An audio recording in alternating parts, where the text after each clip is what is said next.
Hey there viewers, welcome back to another video. Hypothyroidism is a condition in which the body doesn't make enough thyroid hormones. What you eat can affect your thyroid gland as well as your body's ability to use thyroid hormone. But did you know your diet is tied to your thyroid as well?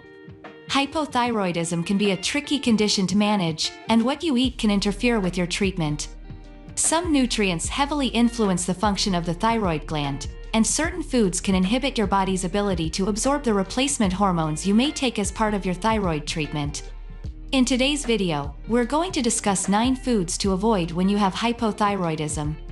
Fatty meats, soy, and sugary foods are the biggest ones to avoid.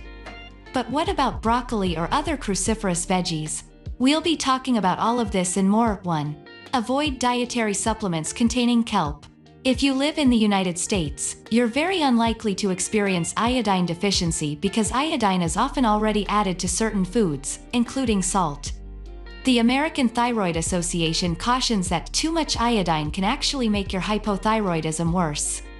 That means it's best to avoid taking iodine-rich dietary supplements that contain the seaweed known as kelp. 2. Eat cruciferous vegetables, but use caution. Experts used to caution patients with hypothyroidism to pass up the broccoli, cauliflower, kale, and other cruciferous vegetables because they contain a compound called glucosinolate that could interfere with thyroid function. However, now it's more common to suggest that people just limit the amount that they consume on a daily basis, instead of avoiding them altogether, since cruciferous vegetables offer numerous other health benefits. Another suggestion: lightly cook these veggies before you eat them. 3. Avoid fatty meats. Forgo the fatty meats and other sources heavy on saturated fat. According to the study, people with hypothyroidism may be at increased risk for heart disease because of an association between hypothyroidism and higher levels of low-density lipoprotein cholesterol. As a general rule, look for leaner cuts of beef, or go for poultry or fish. 4. Be cautious about taking antacids. Antacids often contain calcium, which can interfere with the absorption of the hypothyroid medication. Timing matters when it comes to taking them. You don't have to completely avoid antacids, but you may want to alter your typical consumption pattern. For example, if you tend to pop a couple of calcium-rich antacid tablets each day, try to take them at a different time of day than you take your medication. 5. Take caution with iron tablets. Just as you may want to stagger the times at which you take your thyroid medication and your antacids, the same goes for iron tablets and antacids that contain aluminum. Also, if you tend to have constipation, you may want to consult your healthcare provider about whether you need to be taking iron supplements, which can worsen constipation. 6. Limit your soy consumption. You might want to limit your consumption of foods containing soy. There's some disagreement among researchers about whether it's a good idea for people with hypothyroidism to just avoid eating products containing soy. However, the general consensus seems to be that you should wait a few hours after taking your hormone replacement medication before consuming any soy so the soy won't interfere with your body's absorption of the hormone. It might also be a good idea to avoid eating soy products on a daily basis, according to the Cleveland Clinic. 7. Avoid certain herbs. You may have seen certain herbs like coleus, guggle, and bladderwrack that are marketed as a safe, natural remedy for people with low thyroid function. But they may not actually be safe. According to the University of Maryland Medical System, more research is needed to prove that those herbs are safe and effective. For example, bladderwrack contains iodine, and coleus can interfere with blood thinning and blood pressure medications. 8. Heated food in plastic. Think twice before reheating your plastic bowl of takeout soup or keeping that frozen dinner in its original container when you microwave it.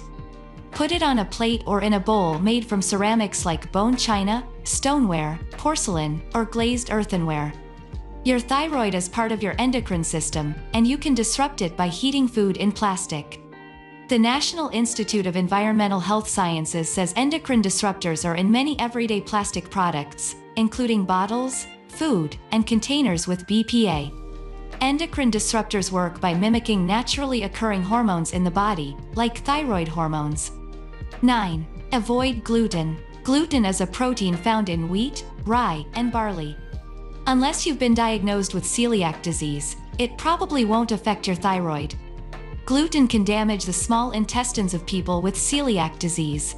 They can have other autoimmune disorders like Hashimoto's disease, which leads to an underactive thyroid, and Graves' disease, which leads to an overactive thyroid.